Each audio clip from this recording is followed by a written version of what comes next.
कई बार आईपीओ में अप्लाई कर लिया लेकिन आईपीओ अलॉट ही नहीं हो पाता। ऐसे सवाल कई बार आपके दिमाग में आते होंगे कि मैंने कई बार ट्राई कर लिया है लेकिन जब भी कोई अच्छा आईपीओ आता है और उस आईपीओ में जब अप्लाई करता हूं तो वो आईपीओ अलॉट नहीं होता। इस वीडियो में हम जानेंगे कि कौन सी ऐसी गलतियां जो हम करते हैं जिसकी वजह से हमें आईपीओ अलॉट नहीं हो पाता और ऐसे कौन से तरीके हम अपना सकते हैं जिसकी वजह से हमें आईपीओ अलॉट हो जाए।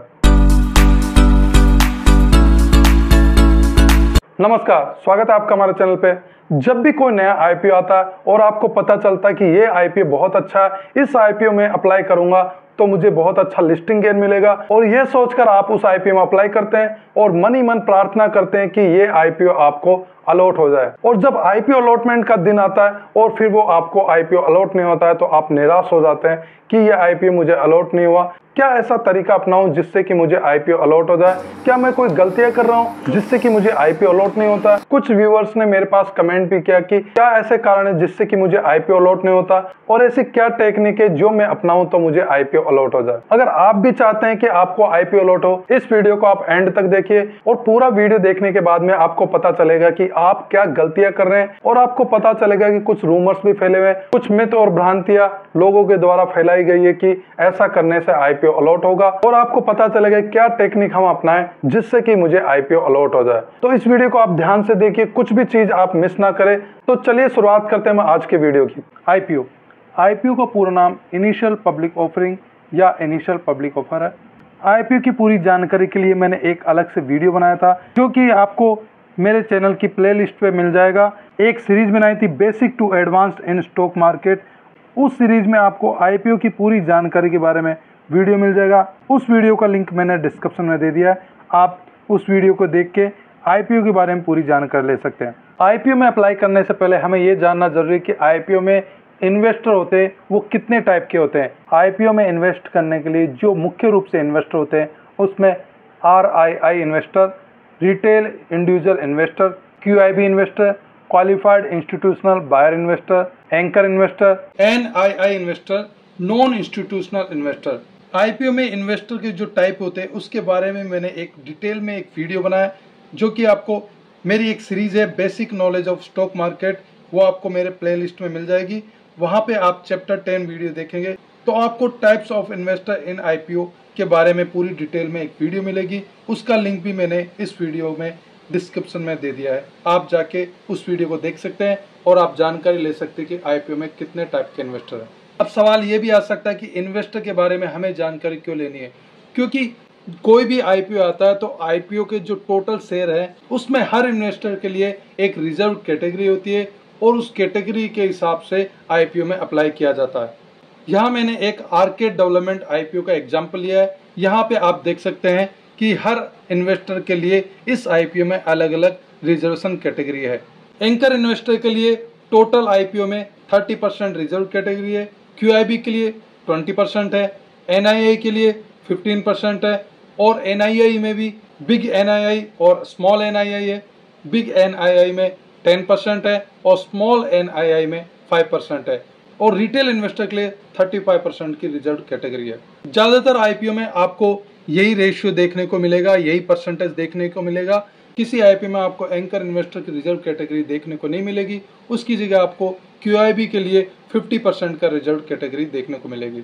हर आईपीओ में अलग अलग इन्वेस्टर के लिए एक रिजर्व कैटेगरी होती है, उस कैटेगरी में इन्वेस्टर को आईपीओ में अप्लाई करना होता है। आईपीओ का अनाउंसमेंट होने के बाद में आईपीओ को अप्लाई करने की प्रोसेस शुरू हो जाती है। आईपीओ को बैंक के थ्रू भी अप्लाई किया जा सकता है और ब्रोकर के थ्रू भी अप्लाई किया जा सकता है। बैंक के थ्रू आप ASBA ऑप्शन के माध्यम से अप्लाई कर सकते हैं। ASBA क्या है? Application support bye block amount. और दूसरा ब्रोकर के थ्रू आप अप्लाई कर सकते हैं। ब्रोकर में जो आपके पास में मोबाइल में एप्लीकेशन है जिसमें अपस्टॉक है, जीरोधा है, शेर खान है, मोतीलाल ओसवाल है, उस ब्रोकर के थ्रू आप आईपीओ के लिए अप्लाई कर सकते हैं। आप स्क्रीन पर देख सकते हैं आपके पास कोई ना कोई ब्रोकर की एप्लीकेशन होगी, उसके माध्यम से आप आईपीओ में अप्लाई कर सकते हैं। मैंने यहाँ पे डिफिजन इंजीनियर्स लिमिटेड आईपीओ का एग्जांपल लिया है। यहाँ पर आप देख सकते हैं अप्लाई करने का ऑप्शन है, ये आपके ब्रोकर की जो एप्लीकेशन है वहाँ पे अप्लाई करने का ऑप्शन दिखाई देगा और आप इस आईपीओ में अप्लाई कर सकते हैं। अब आप आईपीओ में अप्लाई भी कर देते हैं और आपको जब लगता है कि ये आईपीओ एक अच्छा लिस्टिंग गेन दे देता है तो आप एक उम्मीद करते हैं कि ये आईपीओ मुझे मिल जाना चाहिए। आप मन ही मन प्रार्थना करते हैं कि ये आईपीओ मुझे मिल जाना चाहिए। लेकिन ज्यादातर इन्वेस्टर की यही परेशानी होती है कि उनको आईपीओ अलॉटमेंट हो ही नहीं पाता। ज्यादातर रिटेल इन्वेस्टर का यही सवाल होता है, हम आईपीओ में अप्लाई भी करते हैं लेकिन हमें आईपीओ अलॉट नहीं हो पाता है। जो अच्छे आईपीओ होते हैं, अच्छा लिस्टिंग गेन देने वाले होते हैं, वो आईपीओ हमें अलॉट नहीं होता है, और जो खराब आईपीओ होता है वो तो अलॉट हो जाता है। तो चलिए आगे जानते हैं कि क्या क्या कारण हो सकते हैं कि हमें आईपीओ अलॉट नहीं होता, और क्या कारण होता है कि जिससे कि हमें आईपीओ अलॉट हो जाए। यहाँ पे मैंने आर्केड डेवलपर्स आईपीओ का एग्जांपल लिया है। आप देख सकते हैं आर्केड डेवलपर्स आईपीओ में आईपीओ क्लोज होने तक कितना सब्सक्रिप्शन हुआ है। यहाँ पे QIB का जो सब्सक्रिप्शन है 172.60 टाइम्स है, NII इन्वेस्टर का 172.22 टाइम्स है, रिटेल इन्वेस्टर का 53.78 टाइम्स है, और जो टोटल सब्सक्रिप्शन हुआ है वो 113.49 टाइम्स है। अब बात हम यहाँ पे रिटेल इन्वेस्टर की कर रहे हैं। रिटेल इन्वेस्टर की ज्यादातर दिक्कत है कि उनको आईपीओ अलॉट नहीं हो पाता है। तो आप यहाँ पर देख सकते हैं रिटेल इन्वेस्टर कैटेगरी में यहाँ पे 53.78 टाइम्स सब्सक्रिप्शन हुआ है। अब आप अनुमान लगा सकते हैं कि अगर आपने इस आईपीओ में अप्लाई किया है तो आपके कितने चांस होंगे इस आईपीओ में आपको अलॉट होने के लिए। यहाँ पर 53.78 टाइम्स रिटेल इन्वेस्टर कैटेगरी में आईपीओ का सब्सक्रिप्शन हुआ है। मतलब क्या है कि 54 रिटेल इन्वेस्टर में से एक रिटेल इन्वेस्टर को इस आईपीओ का अलॉटमेंट होने के चांस है।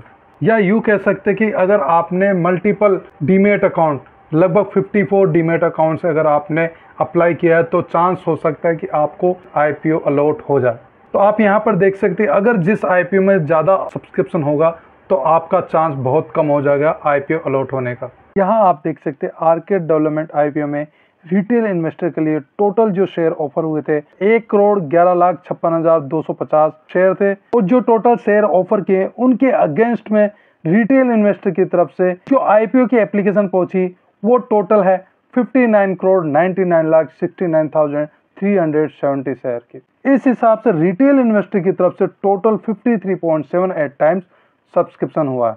जब रिटेलर इतना सब्सक्रिप्शन देखता है तो वो घबरा जाता है कि इस आईपीओ में तो इतना सब्सक्रिप्शन हो गया तो शायद ही मुझे ये आईपीओ अलॉट होगा। चलिए जानते कि क्या टेक्निक हम ऐसी अपनाएं जिससे कि हमें आईपीओ अलॉट हो जाए। पहले मैं उन पॉइंट पे बात करूंगा जो कि आमतौर पे मिथ के रूप में फैला हुआ है। कई लोग कहते हैं कि ब्रोकर चेंज कर दो, उससे आईपीओ के अलॉटमेंट के चांस ज्यादा हो जाएंगे।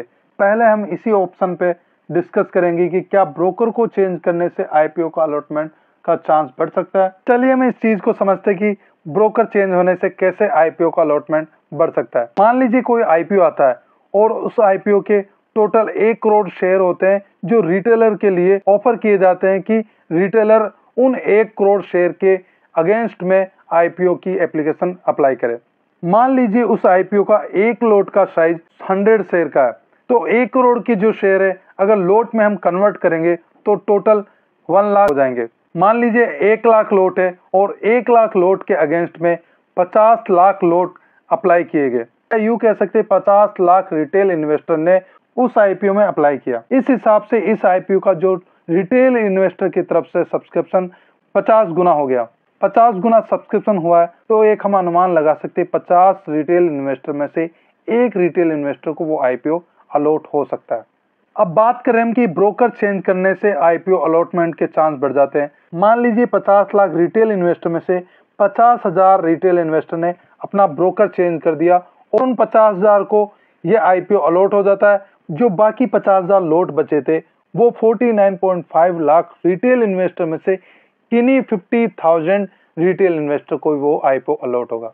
अब ये बात 5 लाख रिटेल इन्वेस्टर को पता चल जाती है कि अगर ब्रोकर चेंज कर देंगे तो आईपीओ अलॉटमेंट के चांस बढ़ जाएंगे। मान लीजिए 50 लाख रिटेल इन्वेस्टर में से 5 लाख रिटेल इन्वेस्टर ने ब्रोकर चेंज कर दिया। आप बताइए कि जो 1 लाख लोट था, क्या 1 लाख लोट उन 5 लाख रिटेल इन्वेस्टर को मिलेगा जिन्होंने ब्रोकर चेंज कर दिया था?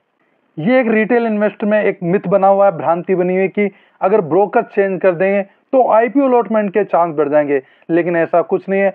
लेकिन आप देख सकते हैं कि अगर 50 लाख लोगों से 5 लाख लोगों ने ब्रोकर चेंज कर दिया तो उनकी कितने चांस होंगे आप देख सकते हैं। 1 लाख लोट है, 5 लाख रिटेल इन्वेस्टर ने ब्रोकर चेंज कर दिया। ब्रोकर चेंज करने से आईपीओ अलॉटमेंट के चांस नहीं बढ़ते हैं। किसी रिटेल इन्वेस्टर के पास में 2-3 ब्रोकर की एप्लीकेशन होगी। मान लीजिए वो हमेशा ए ब्रोकर ऐप से आईपीओ में अप्लाई करता है और उसको आईपीओ अलॉट नहीं होता है, लेकिन उसको पता चलता है कि ब्रोकर चेंज करने से आईपीओ का अलॉटमेंट चांस बढ़ जाता है। अगली बार जब वो आईपीओ में अप्लाई करता है तो वो बी ब्रोकर ऐप से आईपीओ में अप्लाई करता है और उस समय उसको वो आईपीओ अलॉट हो जाता है और फिर वह रिटेल इन्वेस्टर ये मान लेता है कि हाँ, ब्रोकर चेंज करने से आईपीओ का अलॉटमेंट के चांस बढ़ जाते हैं। लेकिन ये बाई चांस हुआ है, इत्तेफाक से हुआ है, लेकिन इसको ऐसा नहीं मानना चाहिए कि ब्रोकर चेंज करने से आईपीओ का अलॉटमेंट के चांस बढ़ जाते हैं। आपको भी ऐसा लगता है कि अगर ब्रोकर चेंज कर देंगे तो आईपीओ अलॉटमेंट के चांस बढ़ जाएंगे? आप कमेंट बॉक्स में टाइप कर सकते हैं कि क्या आप इससे सहमत है या नहीं। कुछ रिटेल इन्वेस्टर का यह भी मानना है कि अगर बैंक के थ्रू आईपीओ में अप्लाई करेंगे तो आईपीओ अलॉटमेंट के चांस बढ़ जाएंगे, या यूं कहे कि उनको आईपीओ अलॉट हो जाएगा। जैसे कि हमने पहले समझा कि अगर ब्रोकर चेंज कर देंगे तो क्या संभावना है कि आईपीओ अलॉट हो जाएगा, उसी प्रकार से हम समझेंगे अगर बैंक के थ्रू हम आईपीओ अप्लाई करेंगे तो क्या आईपीओ अलॉट होने के चांस है। उसी तरीके से हम समझेंगे कि 50 लाख रिटेल इन्वेस्टर में से 50,000 रिटेल इन्वेस्टर ने बैंक के थ्रू अप्लाई किया तो उनको आईपीओ अलॉट हो जाता है। बाकी 50,000 लॉट 49,50,000 रिटेल इन्वेस्टर में से इन्हीं 50,000 रिटेल इन्वेस्टर को अलॉट होंगे। और वैसे हम दूसरा ऑप्शन लेते हैं, अगर इन 50 लाख रिटेल इन्वेस्टर में से 5 लाख रिटेल इन्वेस्टर को पता चल जाता है कि बैंक के थ्रू आईपीओ अप्लाई करेंगे तो हमें आईपीओ अलॉट हो जाएगा। लेकिन आप देख सकते हैं जैसे पहले हमने समझा है कि 5 लाख रिटेल इन्वेस्टर को पता चल जाता है कि ब्रोकर चेंज करने से आईपीओ का अलॉटमेंट के चांस बढ़ जाते हैं, वैसे ही अगर 5 लाख रिटेल इन्वेस्टर को पता चल जाता है कि बैंक के थ्रू आईपीओ अप्लाई करेंगे तो आईपीओ अलॉट हो जाएगा। तो आप देख सकते हैं यहाँ पर भी वैसी संभावना रहेगी जो हमने पहले समझी थी कि सभी ब्रोकर चेंज कर देंगे तो उनका भी वैसे ही चांस रहेगा आईपीओ अलॉटमेंट के। यहाँ पर भी अगर सभी रिटेल इन्वेस्टर बैंक के थ्रू आईपीओ अप्लाई करेंगे तो अलॉटमेंट के चांस वैसे ही बने रहेंगे। तो ये भी एक मिथ है, एक भ्रांति बनी हुई रिटेल इन्वेस्टर के बीच में कि बैंक के थ्रू आईपीओ अप्लाई करेंगे तो आईपीओ अलॉटमेंट के चांस बढ़ जाएंगे, लेकिन ऐसा नहीं है। क्या आपको भी ऐसा लगता है कि अगर आप बैंक के थ्रू अप्लाई करेंगे तो आपके आईपीओ के अलॉटमेंट के चांस बढ़ जाएंगे? आप कमेंट बॉक्स में अपने विचार व्यक्त कर सकते हैं कि आप इस बात से सहमत है या नहीं। कुछ रिटेल इन्वेस्टर का यहाँ तक कहना है कि अगर एनआईआई कैटेगरी में हम आईपीओ अप्लाई करेंगे तो वहां पे आईपीओ अलॉटमेंट के चांस बढ़ जाएंगे।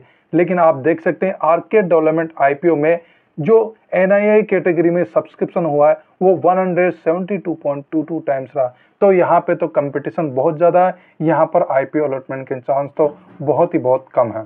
ये भी एक रिटेल इन्वेस्टर के बीच में भ्रांति बनी है कि एनआईआई कैटेगरी में आईपीओ अप्लाई करेंगे तो आईपीओ का अलॉटमेंट के चांस बढ़ जाएंगे। आईपीओ अलॉटमेंट के चांस कैसे बढ़े, इसके लिए सबसे बढ़िया तरीका है आपके परिवार में जितने सदस्य हैं उनके डीमेट अकाउंट के थ्रू आप आईपीओ अप्लाई करिए। आपके परिवार में दादा दादी, पापा मम्मी, भाई बहन, चाचा चाची, जितने भी परिवार के सदस्य हैं उनके पास में डीमेट अकाउंट होने चाहिए। अगर नहीं है तो आप उनके डीमेट अकाउंट खुलवाइए। वो शेयर मार्केट के बारे में जानकारी रखे ना रखे, आप उनके डीमेट अकाउंट के थ्रू आईपीओ के लिए अप्लाई करें। और आपके कुछ फ्रेंड्स होंगे, कलीग्स होंगे जो कि आईपीओ अप्लाई नहीं करते हैं या शेयर मार्केट के बारे में कुछ नहीं जानते या वो शेयर मार्केट में इन्वेस्ट भी नहीं करते, तो आप उनका डीमेट अकाउंट खुलवा सकते हैं और उनके डीमेट अकाउंट के थ्रू आईपीओ अप्लाई कर सकते हैं। इससे आपके आईपीओ अलॉटमेंट के चांस बहुत ज़्यादा बढ़ जाएंगे और हो सकता है कि आपको आईपीओ भी अलॉट हो जाए। ये एक सबसे अच्छा तरीका है जिससे कि आपके आईपीओ के अलॉटमेंट के चांस बढ़ जाएंगे। मैंने अभी आपको बताया कि अगर आपको आईपीओ अलॉटमेंट के चांस बढ़ाने हैं तो सबसे अच्छा तरीका है अपने परिवार के जितने भी सदस्य हैं, अपने फ्रेंड है, कलीग से, उनके डीमेट अकाउंट के थ्रू अगर आप आईपीओ अप्लाई करेंगे तो आपके चांस बढ़ जाएंगे आईपीओ अलॉटमेंट में। हो सकता है कि आपको आईपीओ अलॉट हो जाए, लेकिन यहाँ पे एक समस्या आती है, वो है फंड की कमी। अगर आपके पास में मल्टीपल डीमेट अकाउंट के थ्रू आईपीओ अप्लाई करने के लिए पैसा नहीं है तो आपके आईपीओ अलॉटमेंट के चांस कम हो सकते हैं। इंडिया में जितने डीमेट अकाउंट है उसके कुछ मैंने डेटा निकाले, ये डेटा मैं आपके सामने शेयर करता हूँ। 31 अगस्त 2024 के डेटा के अनुसार टोटल डीमेट अकाउंट 17.10 करोड़ है, जिसमें रिटेल इन्वेस्टर के डीमेट अकाउंट 9.5 करोड़ है। अब आप यहाँ पे देखिए मार्केट डेवलपर्स आईपीओ में जो रिटेल इन्वेस्टर के लिए जो टोटल शेयर ऑफर किए गए थे वो 1,11,56,250 थे। जो शेयर ऑफर किए गए थे रिटेल इन्वेस्टर, उनके अगेंस्ट में जो एप्लीकेशन आई है वो टोटल शेयर के लिए 59,99,69,370 है। आर्केड डेवलपर्स आईपीओ में जो एक लॉट का साइज था उसमें 110 शेयर थे। अगर आप 110 से 59,99,69,370 को डिवाइड करेंगे तो जो टोटल आएगा वो है 54,54,250 54,267। इसका मतलब है कि टोटल जो रिटेल इन्वेस्टर थे वो 54,54,267 थे जिन्होंने आर्केड डेवलपर्स आईपीओ में अप्लाई किया। अब आप देख सकते हैं 31 अगस्त 24 के अकॉर्डिंग जो डाटा है उसके according retail investor 9.5 crore approx है और आर्केड डेवलपर्स आईपीओ में सिर्फ 54,54,267 रिटेल इन्वेस्टर ने अप्लाई किया। लगभग 9 करोड़ रिटेल इन्वेस्टर ने तो इस आईपीओ में अप्लाई ही नहीं किया। अब आपके मन में सवाल आ सकता है कि 9 करोड़ जो रिटेल इन्वेस्टर बचे हुए हैं उन्होंने आईपीओ में क्यों अप्लाई नहीं किया। तो इसके कुछ कारण हो सकते हैं। किसी फ्रेंड, कलीग और रिलेटिव के कहने पे उन 9 करोड़ रिटेल इन्वेस्टर ने अपना डीमैट अकाउंट खुलवा लिया, लेकिन वो उसका यूज नहीं कर रहे, ना कोई ट्रेडिंग करते, ना कोई इन्वेस्टमेंट करते हैं। या ऐसा भी हो सकता है कि उन्होंने डीमैट अकाउंट तो खुला लिया लेकिन उनके पास में कोई जानकारी नहीं है, उनके पास नॉलेज नहीं है और उनको डर लगता है कि हम शेयर मार्केट में इन्वेस्ट करेंगे तो हमारे पैसे लॉस में चले जाएंगे। और कारण ये हो सकता है कि उनका मन तो करता है आईपीओ में अप्लाई करने के लिए, लेकिन उनके पास में कोई जानकारी नहीं है कि ये आईपीओ अच्छा है या ख़राब है, ये भी उनके पास जानकारी नहीं होती। और आईपीओ के बारे में जानकारी होने के बाद में भी जब उनको लगता है कि ये आईपीओ बहुत अच्छा है लेकिन वो आईपीओ में अप्लाई करना चाहते हैं, सबसे बड़ी बात आती है, सबसे बड़ी दिक्कत आती है, वो है पैसा। उनके पास में पैसा ही नहीं होता है जिसकी वजह से वो आईपीओ में अप्लाई नहीं कर सकते। मैंने जो सबसे अच्छा तरीका बताया कि आईपीओ में अलॉटमेंट का चांस कैसे बढ़ाए, आप अपने रिलेटिव, फ्रेंड्स, कलीग्स के डीमैट अकाउंट के थ्रू आईपीओ में अप्लाई कर सकते हैं, लेकिन आपके पास में पर्याप्त पैसा भी होना चाहिए, उतना पैसा भी होना चाहिए, तभी आपके चांस बढ़ेंगे आईपीओ में अलॉटमेंट के।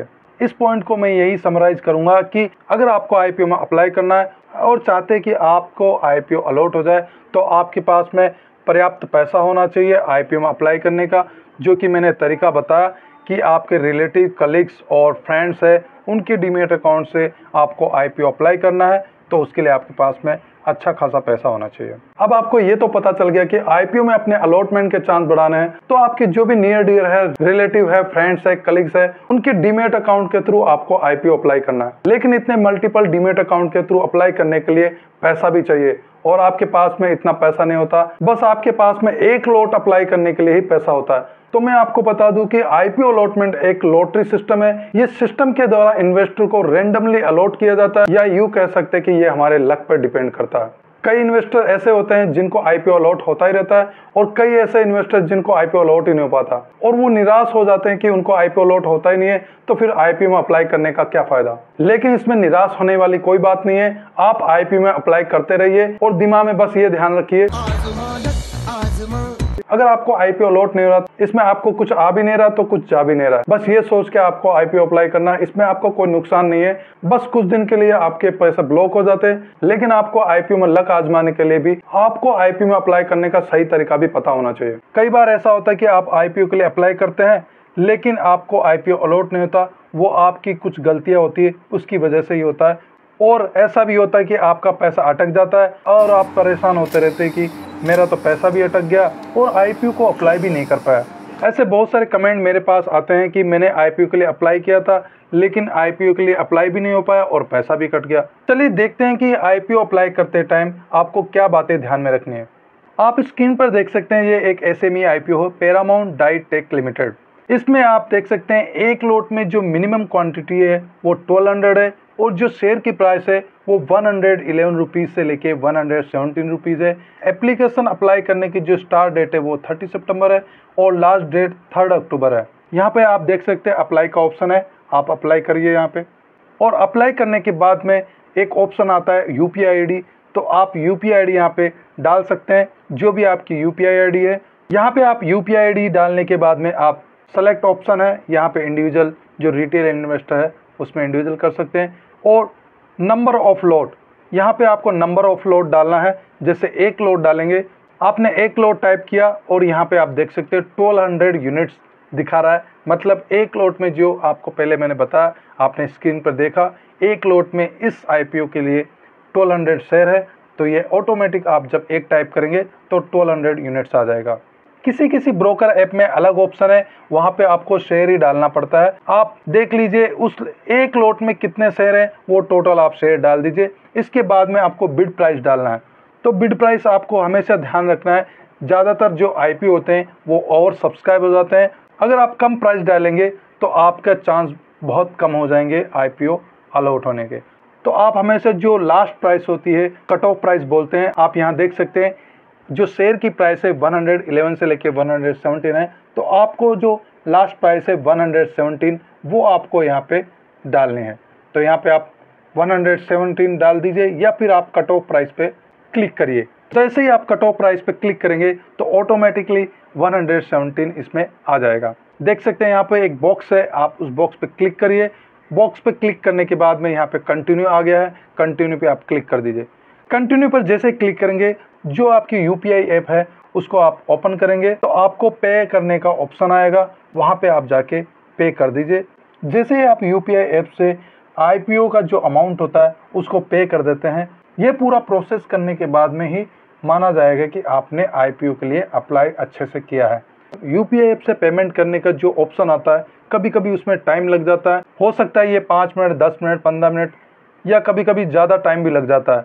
जब तक आप UPI मैंडेट प्रोसेस को पूरा नहीं करेंगे तब तक आपका IPO अप्लाई नहीं होगा। थोड़ा आपको वेट करना पड़ेगा, या तो आपको जो मोबाइल स्क्रीन है उसके ऊपर नोटिफिकेशन दिख जाएगा, नहीं तो आप अपनी जो UPI ऐप है उसको ओपन करिए, वहाँ पे आपके पास में ऑप्शन आएगा पेमेंट करने का, आप वहाँ से पेमेंट करिए, तभी आपकी IPO की जो एप्लीकेशन है वो पूरी होगी। और ये भी ध्यान देना है कि अगर आप IPO अप्लाई करने के लास्ट डे आप अप्लाई करते हैं तो आप कोशिश करिए कि सुबह के समय ही आप IPO अप्लाई कर दें। आप उस दिन 4 बजे बाद में अप्लाई करते हैं और UPI मैंडेट आने में बहुत ज़्यादा टाइम लग जाता है, तो फिर आप IPO के लिए अप्लाई नहीं कर पाएंगे। आपको ये कोशिश करनी है कि लास्ट डे आप IPO अप्लाई कर रहे हैं, सुबह सुबह आप IPO के लिए अप्लाई कर दें, जिससे कि UPI मैंडेट का प्रोसेस भी आप टाइम से कर लें। अगर आपने सही तरीके से IPO अप्लाई किया है तो आप रेस में बने रहते हैं कि आपके अलॉटमेंट के चांस बने रहेंगे। लेकिन आपने IPO अप्लाई करते समय IPO अप्लाई के प्रोसेस में कुछ ना कुछ कमी छोड़ दी